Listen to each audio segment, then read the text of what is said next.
So hello everyone, we have a problem of simple harmonic motion from the NCERT, and in this question we have a cork of density rho that is floating in the liquid of density rho 1 और हमें proof करना है कि अगर हम इस cork को थोड़ा सा नीचे डिप्रेस करके छोड़ दें तो इसका जो वाइब्रेशन होगा या जो ऑक्सीलेशन होगा वो सिंपल हार्मोनिक मोशन है। ठीक है, तो हम लोग केस फर्स्ट इसमें ले लेते हैं। सबसे पहले हमने नॉर्मली एक लिक्विड है रो 1 डेंसिटी का, इसमें इस कॉर्क को प्लेस कर दिया है। ठीक है, तो अगर मैं इसको नॉर्मली छोड़ दूं तो ये स्टेबल कंडीशन में रहेगा।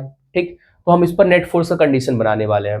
तो अगर ये ऐसे रुका हुआ है, इसमें कोई मोशन नहीं, कोई ऑक्सीलेशन नहीं है, इसका मतलब नीचे की तरफ इसमें mg फोर्स वर्क करेगा और ऊपर की तरफ लिक्विड क्या लगा रहा होगा, अपथ्रस्ट लगा रहा होगा। तो यहाँ पर जो एफ नेट निकलने वाला है, नेट फोर्स, तो नेट फोर्स कितना हो जाएगा, नीचे की तरफ mg और माइनस ऊपर की तरफ कितना हो जाएगा, अपथ्रस्ट। प्लस माइनस को लेके कभी कंफ्यूज मत होइएगा, किसी भी एक डायरेक्शन को प्लस मान लीजिएगा फोर्स में और किसी एक डायरेक्शन को माइनस मान लीजिएगा। तो मैंने यहाँ पर नीचे को प्लस मान लिया, ऊपर को क्या मान लिया है, माइनस मान लिया है। अब ये अपथ्रस्ट फोर्स क्या है, तो अपथ्रस्ट फोर्स का जो फार्मूला होता है वो होता है mg माइनस ये होता है v रो z। v क्या है, वॉल्यूम ऑफ सॉलिड इमर्स, जितना पार्ट सॉलिड का लिक्विड में डिप हुआ है उसका वॉल्यूम केवल हमको यहाँ पर लेना है। रो क्या है, लिक्विड का डेंसिटी, तो लिक्विड की डेंसिटी यहाँ पर कितनी है, रो 1 है इंटू जी। ठीक है, ये फार्मूला होता है v rho z, volume of solid immerse rho of liquid into g, upthrust का फार्मूला होता है। ठीक, अब यहाँ पर कितना हो जाएगा, mg minus volume of solid immerse, कितना पार्ट इमर्स है, बस यहां से लेके इतना ही पार्ट इमर्स है, तो हमको सिर्फ इसी का वॉल्यूम यहाँ पर लेना होगा अपथ्रस्ट निकालने के लिए। तो इसका वॉल्यूम कितना हो जाएगा, a इंटू, और इसका लेंथ जो डूबा हुआ कितना है, l है, और डेंसिटी कितनी हो जाएगी, रो 1 इंटू जी। तो ये हमारा क्या हो गया इस बार, f नेट। अब बताइए, अगर इसका मोशन नहीं हो रहा है, अगर ये स्टेबल कंडीशन में रुका हुआ है, इसका मतलब इस पर नेट फोर्स क्या रहा होगा, जीरो रहा होगा। इसका मतलब हम इसको कैसे कंपेयर कर देंगे, जीरो से कंपेयर कर देंगे, तो कितना हो जाएगा, zero is equal to mg minus A L rho 1 G, और यहां से mg की वैल्यू निकलकर कितनी आ जाएगी, ए एल रो 1 जी। इसको कर लेते हैं इक्वेशन 1।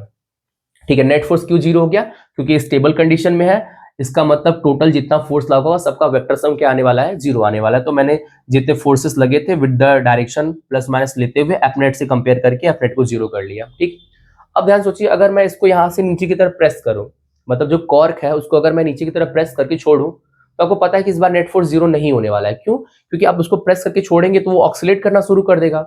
इसका मतलब जो बॉडी पे नेट फोर्स आएगी वो जीरो इस बार नहीं आने वाली है।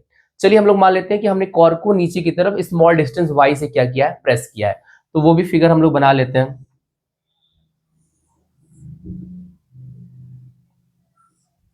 मान लीजिए यहां पर ये हो गया, और इस बार ये कितना जाएगा अंदर, पहले तो ऑलरेडी L डूबा हुआ था स्टेबल कंडीशन में, हम स्टेबल कंडीशन से नीचे लेकर गए y डिस्टेंस, तो अब ये डिस्टेंस कितना हो जाएगा डीप वाले पार्ट का, L प्लस y, मतलब जितना पहले था उससे y डिस्टेंस और इसको नीचे क्या कर दिया, डिप कर दिए। ठीक, तो यहाँ पर इस बार जो सॉलिड इमर्ज्ड है उसका वॉल्यूम यहां से यहां तक का वॉल्यूम है, क्योंकि ये पूरा पार्ट किसमें है, डूबा हुआ है लिक्विड में। ठीक, तो इस बार नेट फोर्स की कंडीशन निकालने वाले हम लोग इस पर, कितना नेट फोर्स वर्क करेगा। तो mg तो अभी भी वर्क करने वाला है इस पर। ठीक है, mg तो अभी भी नीचे की तरफ वर्क करेगा, और ऊपर की तरफ अभी भी क्या वर्क करेगा, अब थ्रस्ट फोर्स वर्क करेगा, और ये इक्वल आएगा किसी नेट फोर्स के। इस बार नेट फोर्स जीरो नहीं आएगा, क्योंकि बॉडी अब मोशन में आ गई है, तो सेकेंड लॉ ऑफ मोशन से इसकी वैल्यू मास इंटू एक्सेलरेशन के बराबर होगी। तो यहाँ पर अब देखिए mg माइनस, इस बार अब थ्रस्ट कितना होगा, volume of solid immerse rho of the liquid into जी।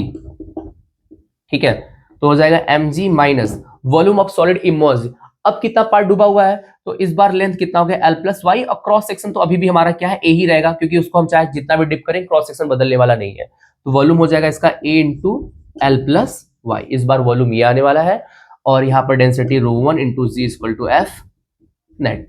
अब ध्यान से देखिए mg माइनस, थोड़ा इसको सिंप्लीफाई कर लेते हैं, तो हो जाएगा a L rho 1 g minus a y rho 1 g equal to f net.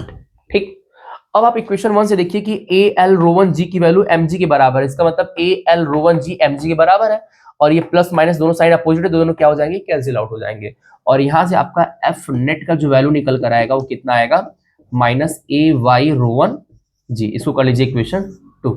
इसका मतलब जब मैंने इसको थोड़ा सा डिप करके छोड़ दिया तो ये सिंपल हार्मोनिक मोशन परफॉर्म करने लगा, और उस केस में बॉडी पे लगने वाला जो नेट फोर्स है वो कितना है, ए वाई रो 1 जी। यहां से एक कंडीशन ये निकल कर आ रहा है कि जो बॉडी पे लगने वाला नेट फोर्स है वो डायरेक्टली प्रोपोर्शनल है माइनस ऑफ डिस्प्लेसमेंट, क्योंकि ए भी कांस्टेंट है, ρ1 भी कांस्टेंट है, जी भी कांस्टेंट है। इसका मतलब f को हम लोग y के प्रोपोर्शनल में दिखा सकते हैं।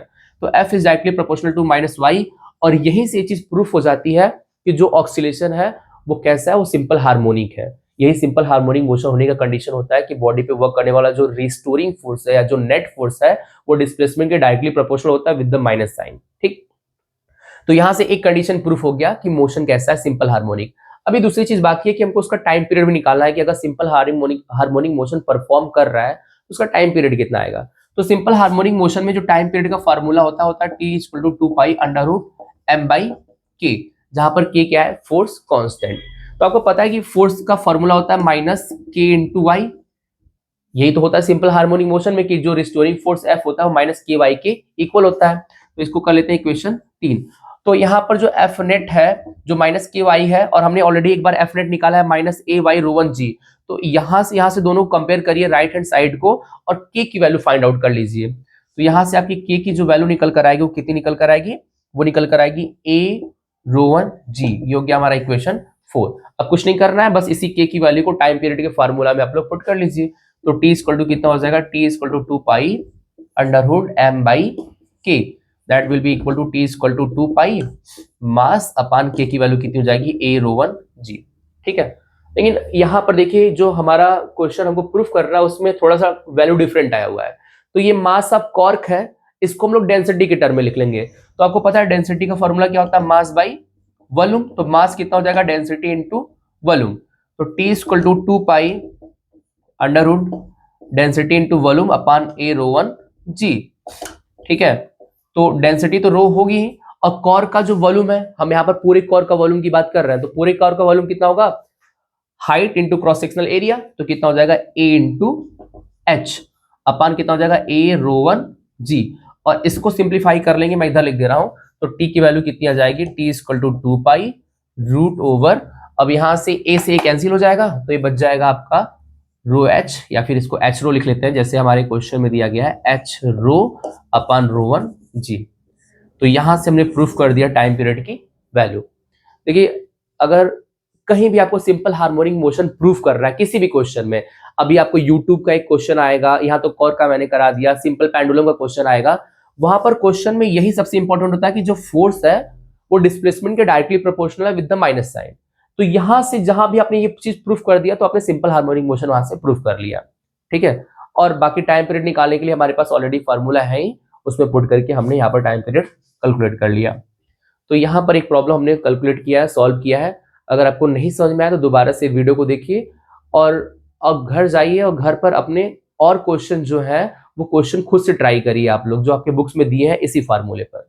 Thank you so much.